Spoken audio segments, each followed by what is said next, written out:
Now, I founded a company called 𝗍𝗡. They're interested more in this scaling and selling of systems.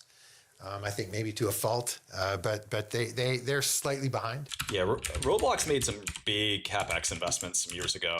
I'm not the guy to ask about position sizing. At this point, you're on your own. No, there's a great book if you really want to learn this. But let me show you the book that I really would recommend. It's called The Missing Billionaires. If you really want to understand position sizing,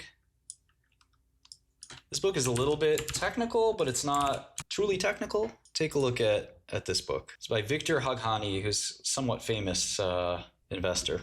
No, Anthony, actually. That's that book will change your mind on Kelly criterion. 𝗬𝗏𝗏 is the bear thesis for these quantum stocks because the quantum, they're basically like, oh, I got to be an 𝗬𝗏𝗏. This stock, this one's going up. My quantum stocks are dead. I'm out. So Carl Wyman was my thesis advisor. Eric, I used to say Eric was my postdoc when I was a student, but very soon I was his student. But there was just the three of us on this project. Listen, if you want to understand a company, you got to eat, breathe, and sleep everything about the company, okay? Including its history, this guy's history. This is one of the smartest people in the world. Chris Monroe. I told the billionaires over the last 3 days that I would take 0 and 5 on quantum. 0 and 5. Not 2 and 20, 0 and 5. But you're not betting against him, James. Keep listening. Chris Monroe started ionq in some ways. He was also an academic. He's a rock star academic. He seems to disavow ionq now. He's no longer working for the company. He hasn't been affiliated with the company in some time. His lab, they still have access somewhat to his lab's work, which is a bit different. So let's see how it goes. Old and dense. It looked really hard. I'll help you put the trade on. Family office or hedge fund. Don't care. 0% management fee, 5% of the profits. That's it. I just love making people money. I love it. LUB. But I don't want investors who are scared, who get scared every tick of the stock going up. I need real ballers. I need Gates, Ballmer, Dell, Brin, Page. I want them to laugh if the stock goes up. If ionq goes from 45 to 100, I want them to laugh. Ha ha ha. Let's keep going, Shkrels. Yeah, baby, let's go. That's the deal. Jensen. You think I can get Jensen to do it? Maybe, right? I'm not going to make my money, in hedge fund advisory services. I'm making my money creating the next huge fintech company worth 50 bill that I own half of.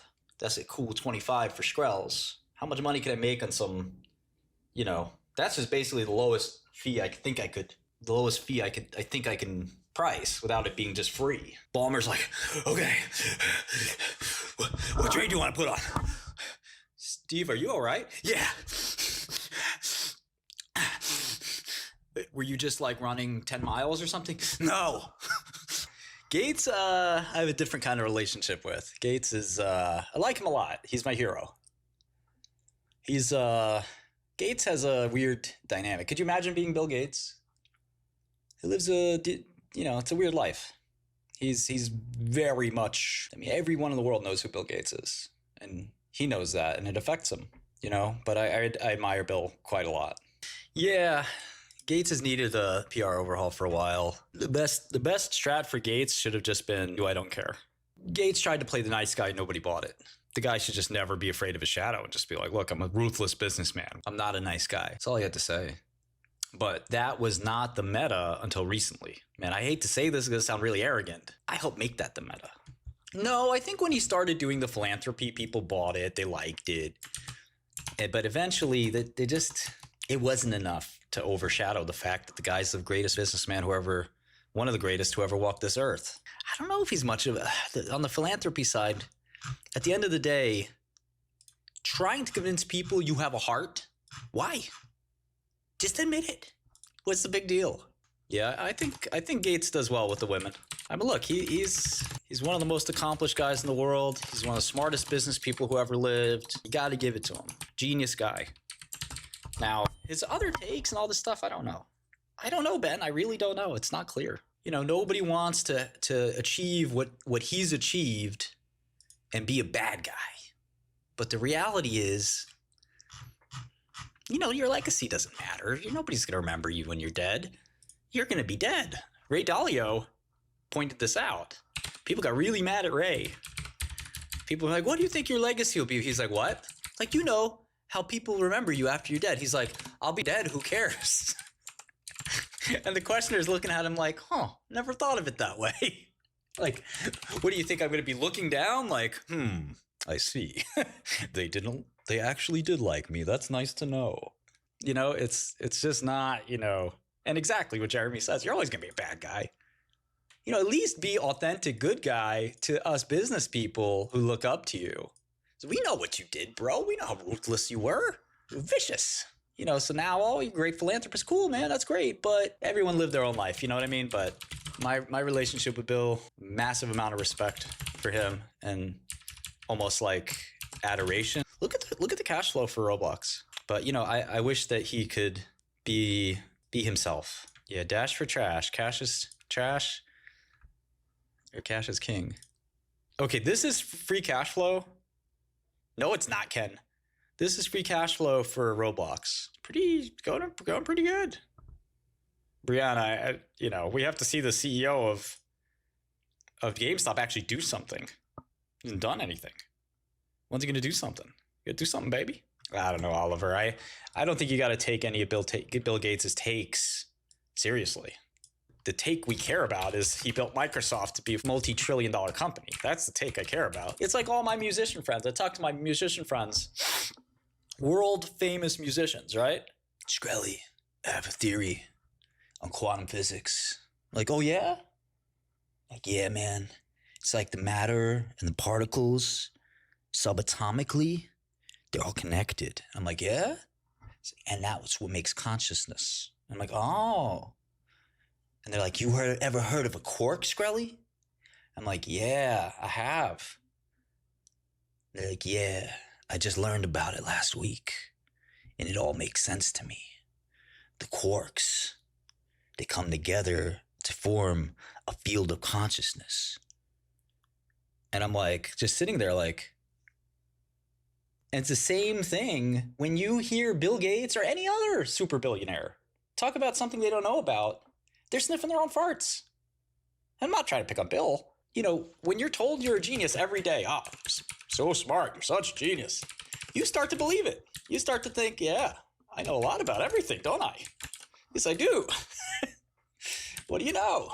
And, you know, of course there are people like Bill, you know, actually there are things that he studies carefully. But even then, doesn't mean he has the right take. Yeah, I think he does know a lot about climate change. I think he does know a lot about some of the stuff he works on, like vaccines and communicable diseases and things like that. Doesn't mean he's right.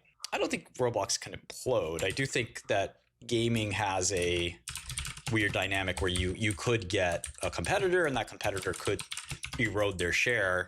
But typically these games are stickier than you think. I just don't think you want to hear B- opinions from A+ people. I'd rather hear an A+ opinion from a B+ person.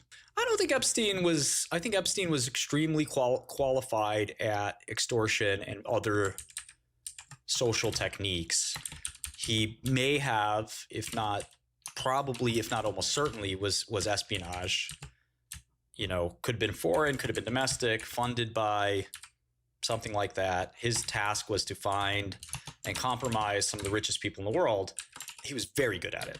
He got into, you know, the names. I mean, he got into virtually the who's who of New York and other places, including at MIT, where he got close to Marvin Minsky and many other folks.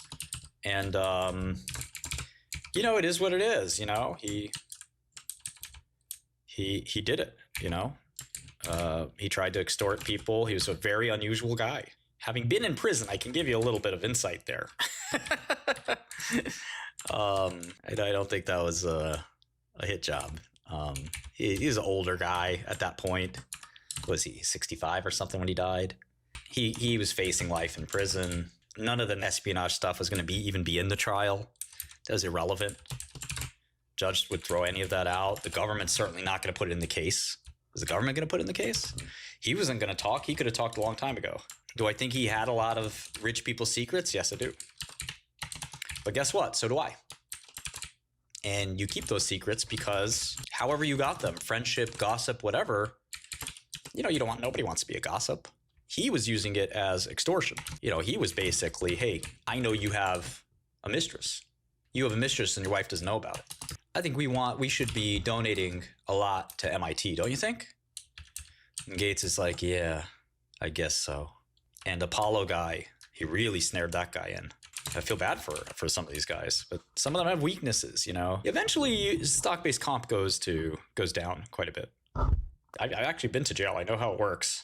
A lot of people who are looking at a life sentence don't want to go through it. He, in fact, he was obviously, he set up his will so that if, a lot of people don't know this, but if you die while you are at trial, your charges are dismissed.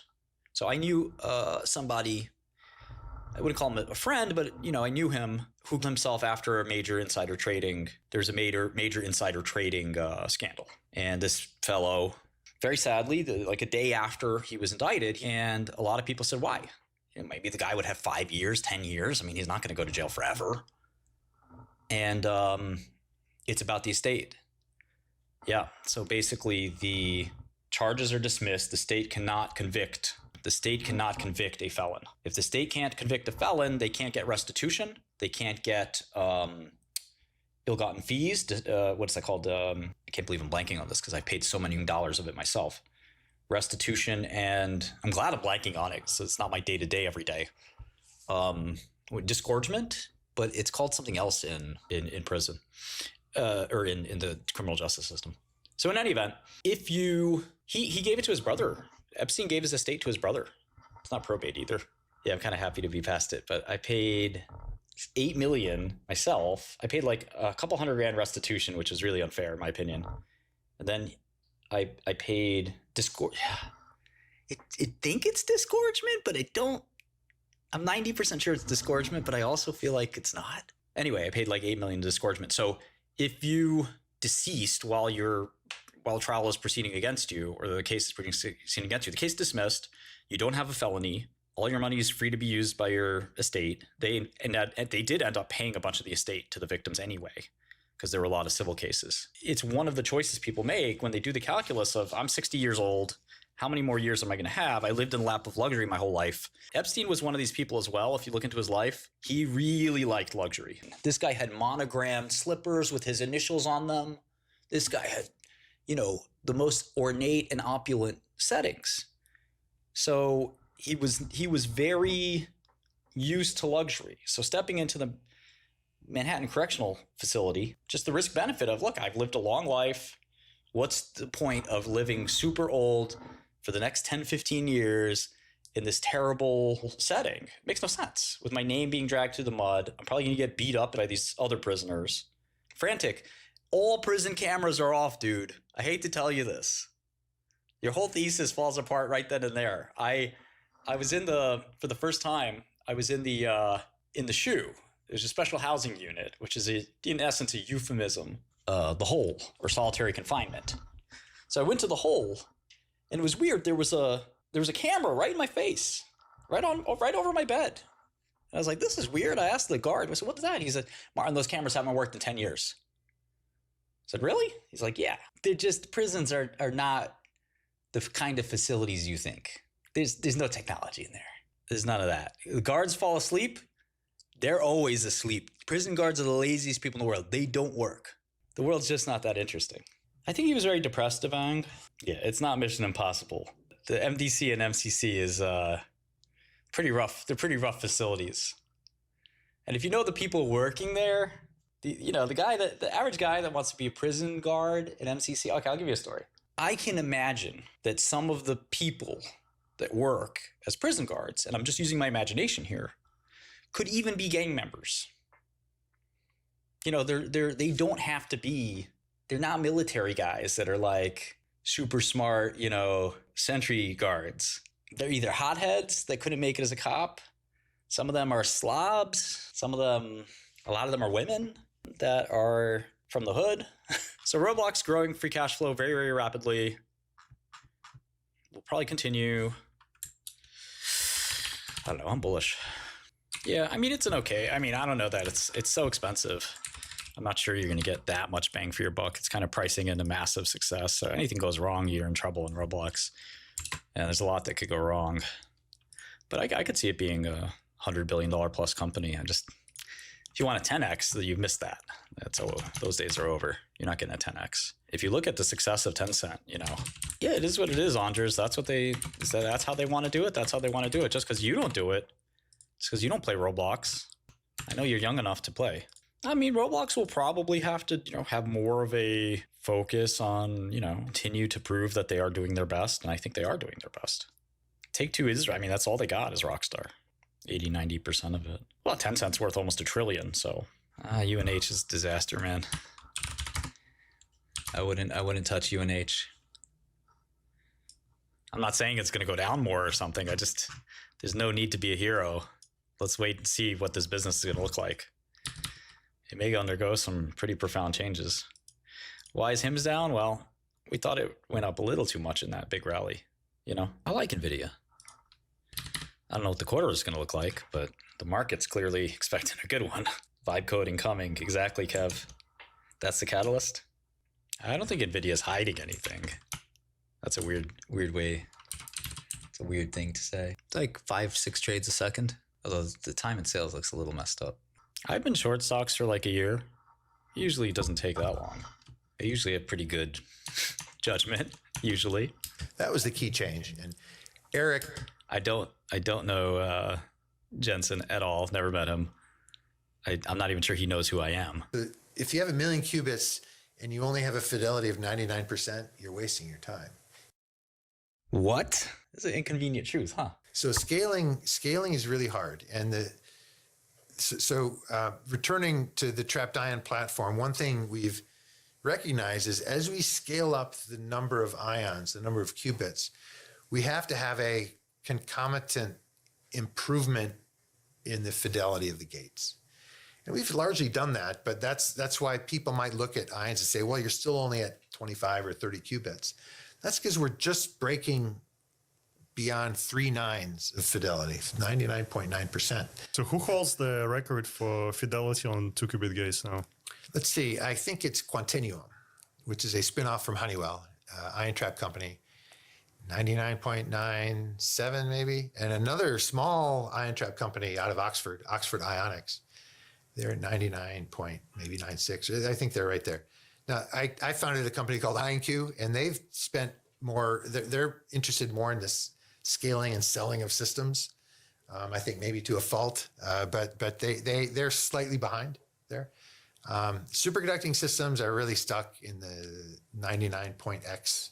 Again, it depends on what you mean. There's lots of asterisks to that number. Some of them are exclusive of measurement. In other words, it's just the gate fidelity, but you want to measure it? Yeah, there's an added error there. So the eyes don't lie. And they've spent more, they're interested more in this scaling and selling of systems. I think maybe to a fault. He doesn't know what platform it'd be? It's not going to be ion traps? What? And we better have an application. This is the most bearish thing I've ever seen. Look at this. This is the father of ion trap quantum computing. What? Look at this. Listen. There's economics there. It's going to be super expensive to get there. And we better have an application. We better have an application? You telling me you're building a computer without a use? And you're laughing? In 30 years, there will be full error correction. I have no doubt. I don't know what platform it will be. 30 years? 30 years? Bro, I don't got 30 years. There. And that's a huge advantage. There's a word we use in the field now, we call it error mitigation. Not exactly active error correction, but error mitigation that can help you. It won't make it fully fault tolerant, but it might get you across the finish line. Look at his smile. We better have an application. You stock market guys, you're so funny.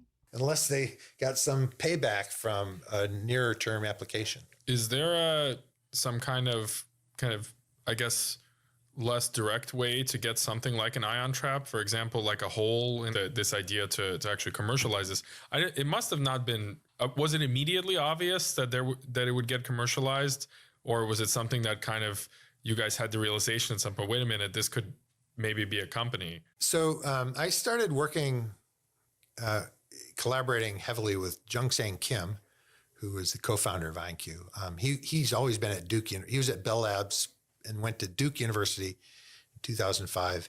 And I was at Michigan and Maryland. But we saw some complementarity. Although he's trained in physics, knows all of this stuff, he's a real engineer. He appreciates, what products can do and what it takes to make a product from his time at Bell Labs. Well, fortunately, we are, I think, probably many decades away from quantum computers being able to attack that.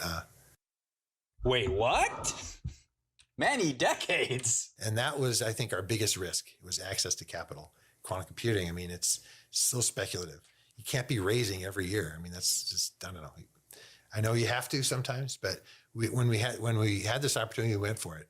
So ionq is a public company. This is 21. Nobody wants a computer with a clock speed of 250 hertz, but that's... Wait, 250 hertz? Not megahertz or kilohertz or gigahertz? Just 250? And these are not fully blooded ion trap quantum computing systems. They're physics experiments, ion traps that have big optical access and so forth. They're nasty things. But the protocols can be done with very high fidelity. Chris Monroe, who you guys might be surprised to hear that because he is the founder of ionq, but I also am short ionq. Chris created the first logic gate in quantum. But he's been distancing himself from ionq. Has basically almost completely distanced himself. And I've always respected Chris as a tremendous scientist. But you've heard it yourself. I mean, he's pretty much a skeptic on the near-term usage of quantum. He's talked about several times decades away, 30 years, etc. I think when somebody says he's a scientist, not a business guy, of course not. But I'm a business guy. And the scientist who's the number one in the field for quantum computing engineering, I would place maybe Scott Aaronson as number one in the field for quantum computing and theory, both of whom are bearish. They both say there's no application and we're not there. Very, very scary. Yeah, I would say most scientists, especially those they work in their field, they're very passionate and they generally skew the opposite direction. Right? They generally skew too bullish. P, nobody cares what position you take. I hope you all go out and buy all these quantum stocks for all I care. Try to send them to the highest price you can. Yeah, I don't think you understand as a bag holder, retail bag holder, how the market works. Nobody's trying to influence you. Nobody cares about your $200. That's not how Wall Street works. Yeah, I'm basically willing to bet the house at this point. Well, the question is, in terms of error correction, is can you scale error correction without scaling that ratio? So what Chris said, which was really interesting, which I heretofore have not known, was that let's say you want to do error correction on, yeah, Clark, but we don't care. We want the market to be irrational, right? That's our profit. We desire this. We don't want market prices to be rational. We want them to go crazy. And you'd be surprised at how solvent we can stay. So in any event, but I think that's what's interesting here is that I always thought that, okay, there's some ratio of physical qubits to logical qubits. Maybe it's 100 to 1, maybe it's 1,000 to 1, etc. But what he said is that it scales up in the reverse direction. So scale means things get easier as time goes on. He said scale doesn't get easier. I don't have a bad entry, peace and love. I can re-enter this trade with 100 times more capital. I can go to some of the richest people I know and say, listen, I got a great trade. How about we do 100 million in this trade or 200 million? Just give me 10%. Whatever you make. You can't do that because, well, you know, well, let's say it nicely. You're early in your career.